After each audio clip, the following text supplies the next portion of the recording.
من اول ما نزلت الميه فهمت ليه المكان ده مش مجرد نقطه غطس عاديه. البلو هول مشهد مفتوح على عالم تاني، البحر الازرق والعميق الهادي، وصوت النفس بس هو اللي بيفكرك انك لسه فوق الارض.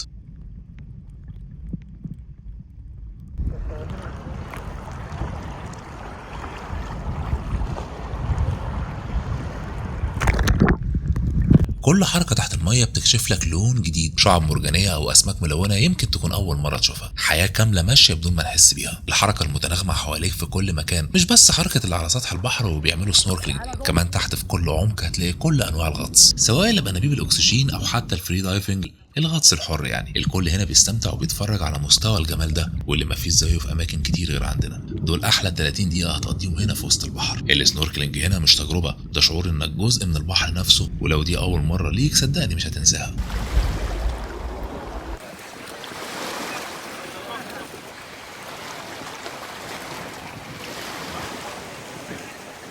بالنسبه لي دي بتعتبر واحده من احلى التجارب اللي ممكن تعملها في مصر كلها، كسنوركلينج وكمشاهده شعاب مرجانيه والوان اسماك. التجربه ممتعه، حاولوا تيجوا تجربوا المكان لانه بيفرق جدا. حتى لو ما بتعرفوش تعوموا كده كده بيكون في لايف جاكيت، ولو بتعرف تعوم يفضل انك تاخد لايف جاكيت علشان تعرف تستمتع تحت بكل حاجه.